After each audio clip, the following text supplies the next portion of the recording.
लगभग एक साल यहाँ पे मैकबुक प्रो M1 वाला यूज करने के बाद मैंने यहाँ पे अपग्रेड कर लिया है MacBook pro 16 inch M1 pro के साथ। अब बात की जाए तो मैं पिछले सिर्फ एक साल से ही मैक यूजर हूँ, उससे पहले एक विंडोज यूजर था। और बाय द वे अगर आप लोग भी कंफ्यूजन में हो, क्योंकि एक जमाने में मैं भी था कि मैक चूज करे कि विंडोज चूज करे, इसका एक प्रैक्टिकल बहुत ही जबरदस्त वीडियो मैंने बनाया था, लिंक दे रहा हूँ आई बटन में, जाके चेक कर लेना ताकि कंफ्यूजन क्रिएट ना हो। लेकिन बात यहाँ पे कि M1 जो मैकबुक प्रो है वो यहाँ पे सारी चीज अच्छे तरीके से यहाँ पे डिलीवर कर रहा था। 13 इंच का मैकबुक प्रो M1 काफी अच्छी तरीके से था, काफी अच्छी बैटरी लाइफ थी, एडिटिंग वगैरह में काफी सारी चीजें बहुत ही ज्यादा बेहतरीन थी। लेकिन फिर क्या ऐसा हो गया कि यहाँ पे मैं एक मैकबुक प्रो बड़े वाले के अंदर आ गया। चलिए कुछ बातें बताते हैं उसके अंदर। तो सबसे पहले इंपॉर्टेंट बात है कि यहाँ पे मेरे पास एग्जैक्टली है कौन सा, क्योंकि काफी सारे लोग जानने में इंटरेस्टेड है कि मैंने कौन सा मैकबुक प्रो लिया, कितने प्राइस में लिया है, कहां से लिया है, सब कुछ बात करेंगे। सबसे पहले बताता हूँ कौन सा है। ये लेटेस्ट मैकबुक प्रो है। वो नॉच वाला मैकबुक प्रो आए थे ना, वो है 14 इंच नहीं है, ये है 16 इंच मॉडल। क्योंकि one of the key reason ये था कि मेरे को एक बड़ा डिस्प्ले चाहिए था और मुझे एक डेस्कटॉप वाले रिप्लेसमेंट चाहिए था, क्योंकि 13 इंच देखा जाए तो अच्छा रहता है, लेकिन काफी बड़े काम मल्टीटास्क वगैरह करते समय स्क्रीन थोड़ी छोटी पड़ जाती थी। इसके साथ ही मेरे पास जो मॉडल है वो है 16 GB रैम वाला, 1 TB SSD वाला, और यहाँ पे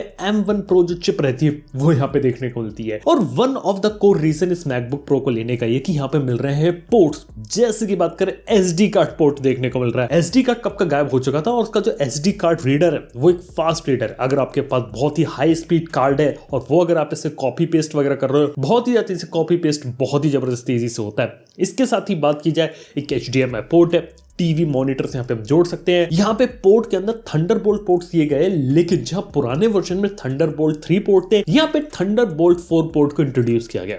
ये चीज यहाँ पे काफी जबरदस्त है। और हेडफोन जैक जो इसके अंदर ये दिया गया है ना, वो दिया गया है हाई इंपीडेंस वाला, यानी कि यहाँ पे आपको हाई क्वालिटी का जो हाई रेज ऑडियो वाला जो सपोर्ट रहता है वो है। कोई अगर आपके पास प्रोफेशनल या हाई एंड हेडफोन्स है उसका यहाँ पे आप यूज कर सकते हो। खैर ये कुछ पोर्ट्स वगैरह में इंप्रूवमेंट है, लेकिन one of the key reason जो फुल लैपटॉप की जो मुझे सबसे ज्यादा पसंद आई वो था इसका display, the quality of the panel. हालांकि एप्पल के जितने भी डिस्प्लेस होते हैं काफी अच्छे रहते हैं, लेकिन यहाँ पे पहले से ज्यादा अलग क्या है वो है नॉच के अलावा मिनी LED डिस्प्ले। एग्जैक्टली बात करें तो मिनी LED जो रहता है वो फोन के पीछे multiple local dimming zones create कर देता है और आगे बिल्कुल ये LCD डिस्प्ले जैसा है, यानी कि कलर रिप्रोडक्शन इसका जो रहता है वो किसी LCD डिस्प्ले जैसे ही देखने को मिलेगा जैसे दूसरे एप्पल के लैपटॉप्स में आता है। डिफरेंस यहाँ पे तो है, पहली चीज है मिनी LED क्रिएट करने से लोकल डिमिंग जोन ज्यादा हो गया, तो कंट्रास्ट रेशो बेटर हो गया। इसके साथ ही यहाँ पे हाईएस्ट जो पीक ब्राइटनेस होती है 1600 निट्स की, लेकिन यहाँ पे सस्टेन्ड ब्राइटनेस 1000 निट्स की पहुंच गई। इसके साथ ही 120 हर्ट्ज का रिफ्रेश रेट। ये कुछ चीजें मिलकर डिस्प्ले को काफी ज्यादा अच्छा बना देती है, यानी कि डिस्प्ले पैनल की क्वालिटी,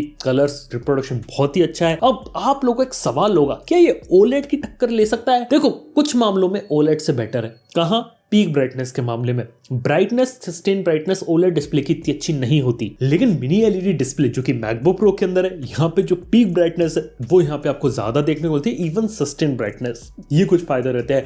हालांकि जहां पे जो लैग कर जाता है वो लोग कर जाते हैं यहाँ पे लोकल डिमिंग जोन्स के अंदर, यानी कि यहाँ पे अगर आप कुछ चीज देख रहे हो साइड वगैरह में डार्क तो आप एक अच्छा OLED वाला एक्सपीरियंस ले सकते हो, लेकिन बिल्कुल ही अंधेरे में हो तो जो OLED के अंदर जो ट्रू ब्लैक लेवल्स आते हैं कुछ एरियाज में वैसा कभी कभी आपको देखने को नहीं मिलता। हालांकि ब्लैक लेवल किसी भी दूसरे रेगुलर LCD डिस्प्ले से फार बेटर है। कोई सा भी पेन ले लो वहां से बेहतरीन चीज देखने को मिलेगी, लेकिन OLED को कंप्लीटली रिप्लेस नहीं कर पा रहा है। ये मैंने एक चीज यहाँ पे नोटिस करी, OLED वाली चीजें भी देखी, बहुत कुछ देखा है, एक प्रॉपर OLED का रिप्लेसमेंट अभी भी नहीं है, बीच का सॉल्यूशन है। लेकिन ब्राइटनेस के मामले में, रिफ्रेश रेट के मामले में काफी सही है। हालांकि रिफ्रेश रेट 120 हर्ट्ज का है, उसका मेरे को इतना कोई बड़ा खास यूज देखने को मिला नहीं, कोई ऐसी खास स्मूथनेस देखने को नहीं मिली। विंडोज के अंदर कई बार हमें लगता है कि 120 हर्ट्ज 144 हर्ट्ज में डिफरेंस है, क्योंकि गेम वगैरह खेलते हैं। इसके अंदर ऐसा कोई आप ऐसा नोटिस नहीं कर सकते कि नोटिसेबल चेंज लगेगा नहीं। प्रोमोशन डिस्प्ले है ना यार, वो चीज है। इसके साथ ही नॉच यहाँ पे जो दिया गया है वो थोड़ा अजीब इंप्लीमेंटेशन लगा, क्योंकि देखा जो नॉच है उसके पीछे भी डिस्प्ले, क्योंकि जब माउस और उसका कर्सर ले जाऊंगा ना वो नॉच के पीछे चले जाता है, और देखा तो स्क्रीन का स्क्रीनशॉट भी ले लूं ना तो नॉच नहीं आता उसके अंदर। यानी कि बात की जाए तो यहाँ पे जो नॉच के पीछे डिस्प्ले और जो नॉच का साइज वो थोड़ा सा बड़ा है,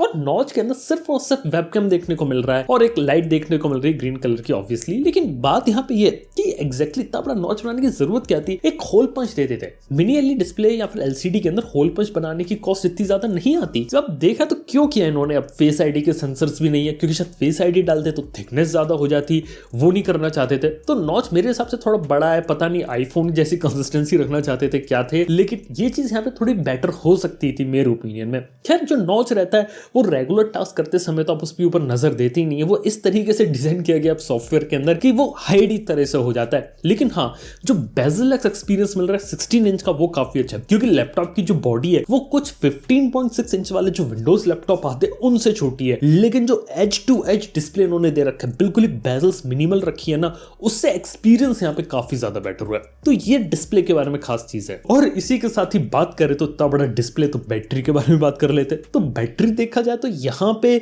आपको ज्यादा अच्छा बैटरी बैकअप देखने को मिल रहा है एज कंपेयर टू M1 वाले से। लेकिन मैकबुक प्रो M1 और इसके बीच में कोई इतना बड़ा डिफरेंस नहीं है, हल्का सा इंप्रूवमेंट है। ऑफिशियल एप्पल की वेबसाइट पे 20 घंटे उसका क्लेम है, 21 घंटे उसका क्लेम है, लेकिन कोई बड़ा डिफरेंस यहाँ पे आप देख नहीं सकते। इसके साथ ही जो ट्रैक पैड है वो यहाँ पे काफी बड़ा और एक मैसिव देखने को मिलता है। कीबोर्ड की क्वालिटी काफी अच्छी देखने को मिलती है। हालांकि यहाँ पे टच बार नहीं है, यहाँ पे फंक्शन बार दोबारा से आ गई है। और मेरे को क्या था, टच बार थोड़ी पसंद थी, शॉर्टकट्स वगैरह उसके थोड़े अच्छे लगते थे। अगर ये लोग फंक्शन बार के ऊपर टच बार भी डाल देते ना, मुझे काफी एक अच्छी चीज लगती। इसके साथ ही यहाँ पे जो लैपटॉप के स्पीकर्स होते हैं उनके हिसाब से क्वालिटी काफी अच्छी देखने को मिल रही है। इसके साथ ही चार्जिंग में 140 वॉट का चार्जिंग अडेप्टर है, चार्जिंग केबल ब्रेडेड देखने को मिलती। और हाँ, मैगसेफ आ गया वापस, जो इससे पहले सालों पहले मैकबुक में आता था ना, मैग्नेटिकली कनेक्ट हो जाता था, आगे पीछे कैसे भी कनेक्ट कर लो, वो चीज है। तो हाँ, ये कुछ चीजें यहाँ पे बेटर देखने को मिल रही है। इसके साथ ही बात करें चिपसेट या परफॉर्मेंस के मामले में, क्योंकि यहाँ पे M1 Pro यूज किया गया। अब मैं यहाँ पे M1 यूज करता था। अब M1 के साथ मुझे प्रॉब्लम क्या थी कि वहां 8 GB रैम, तो मुझे थोड़ी सी ज्यादा रैम की रिक्वायरमेंट थी। कई बार लगता है कि थोड़ी ज्यादा रैम होती तो आप क्रोम में और ज्यादा टैब खोल सकते हो, थोड़ी और मल्टीटास्किंग कर सकते हो, वो चीज की कमी थी।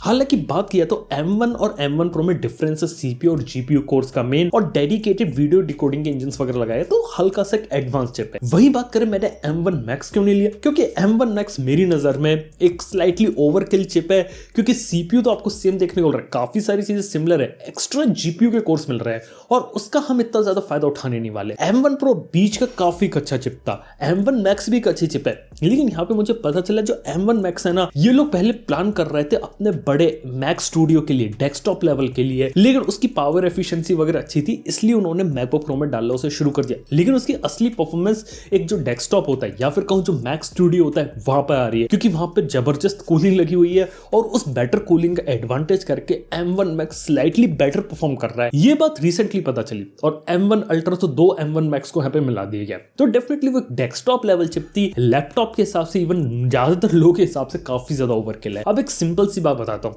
जो M1 है वो बेसिक रेगुलर टास्क के लिए परफेक्ट चिप है। जो मैकबुक एयर बेसिक आता है, सारे एडिटिंग के टास्क सब कुछ आप उसके अंदर कर सकते हैं। इवन 8 GB रैम वाले मॉडल में SSD कम वगैरह पड़ सकती है। और स्लाइटली अगर हैवी टास्क में जाना है, M1 Pro is more than sufficient.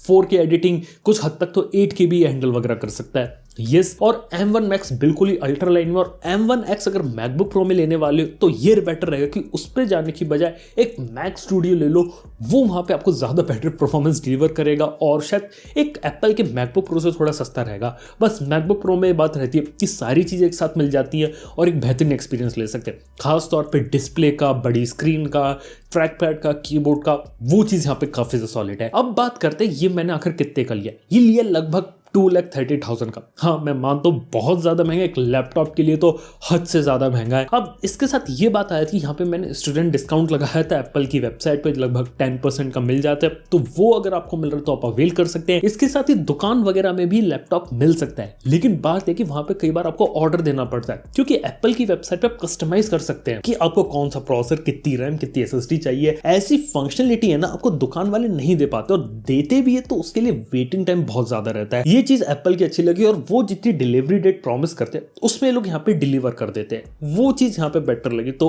Student discount MacBook के लिए एक रिकमेंडेड चॉइस। अगर आप मैकबुक लेने वाले हैं तो स्टोर में अगर बेटर डील नहीं मिल रही, स्टूडेंट डिस्काउंट लगाओ एप्पल की वेबसाइट पे, वो मुझे एक बेस्ट चीज लगी। इसी के साथ ही बात करें तो लैपटॉप के अंदर काफी सारी अच्छी चीजें और कुछ खराब चीजें भी है। अब बेकार चीजों के बारे में बात करेंगे। देखो, अच्छी तो उसकी परफॉर्मेंस है, डिस्प्ले, बैटरी, स्पीकर, जो एप्पल का पूरा पैकेज मिल रहा है, एप्पल की सिलिकॉन मिल रही है, मैक ओएस का सॉफ्टवेयर मिल रहा है, हार्डवेयर सॉफ्टवेयर इंटीग्रेशन, मक्खन की तरीके से जो उसमें एप्पल के सॉफ्टवेयर चलते हैं वो, इवन जो थर्ड पार्टी सॉफ्टवेयर चलते हैं वो काफी बड़ा एक इंप्रूवमेंट है। इसी के साथ ही खराब चीज पता है क्या है? बहुत ज्यादा महंगा है। एक आम आदमी के लिए बहुत ज्यादा महंगा, ना ही रिकमेंडेड है। आप एक एंट्री लेवल मैकबुक ले भी सकते हो, वो हम रिकमेंड भी कर सकते हैं, लेकिन इतना महंगा रिकमेंड कर पाना, unless you are a professional, और अगर आप इसका अपने डे टू डे टास्क या फिर जो आप काम करते हो ऑफिस वगैरह का, उसके अंदर इसका यूज नहीं होने वाला है तो उसको मत लेना। यूज हो रहा है प्रोफेशनल वर्क के अंदर तो ही आप लेना, यानी कि आप इसका यूज करके अपने काम को बढ़ाना चाहते हो, इससे और पैसा बनाना चाहते हो, उन लोगों के लिए चीज बनाई गई है। इसके साथ ही कोई रैम अपग्रेडेशन का ऑप्शन नहीं है। एप्पल की वेबसाइट पे भैया ये 40-40 हजार रुपए, 20-20 हजार रुपए ले रहे रैम और स्टोरेज अपग्रेडेशन के। ये कोई सेंस है? हम अपग्रेड नहीं कर सकते। और इसके साथ ही हार्डवेयर सॉफ्टवेयर का जो इकोसिस्टम है वो है कि एक बार आप एप्पल के इकोसिस्टम में आ गए तो वही चीज है। दूसरी जगह डेटा ट्रांसफर करना वो थोड़ी बहुत सरदर्द लगता है। मतलब अभी भी देखा जाए NTFS वाली हार्ड ड्राइव जो रहती है ना, उसके अंदर राइट परमिशन है, उसे रीड कर सकते हैं। राइट करने के लिए मुझे थर्ड पार्टी सॉफ्टवेयर डालने पड़ते हैं, लेकिन एप्पल है, इस टाइप की चीजें रहती है एप्पल के साथ। और टिपिकल एप्पल फैशन में अगर आप उन सारी चीजों के साथ रहने को तैयार हो, एक one of the best machine हो जाता है। प्रोबेबली काफी सही है, दिखते ही काफी रहता है, लेकिन हाँ बड़ा है, भारी है, लेकिन एक कंप्यूटर का रिप्लेसमेंट इसे कह सकते हैं, यानी कि कंप्लीट डेस्कटॉप रिप्लेसमेंट इसे कह सकते हैं। लेकिन ये चीज आपको यहाँ देखने को मिल रही है। अब ये कुछ कहानी थी, ये कुछ चीजें इनिशियली मेरे इंप्रेशंस थे इसको यूज करने के बाद, और सोच रहा हूँ कि आगे चल के एक और वीडियो बनाऊं नए वाले मैकओएस और विंडोज 11 इन सब के बीच में भी। तो आप लोग इस बारे में क्या कहते हो नीचे कमेंट बताना ना भूलना, और आप लोग को वीडियो पसंद आए तो लाइक करो, चैनल को सब्सक्राइब क्यों नहीं करते आप लोग। मैं आप समझता हूँ नेक्स्ट वन के अंदर। Good bye.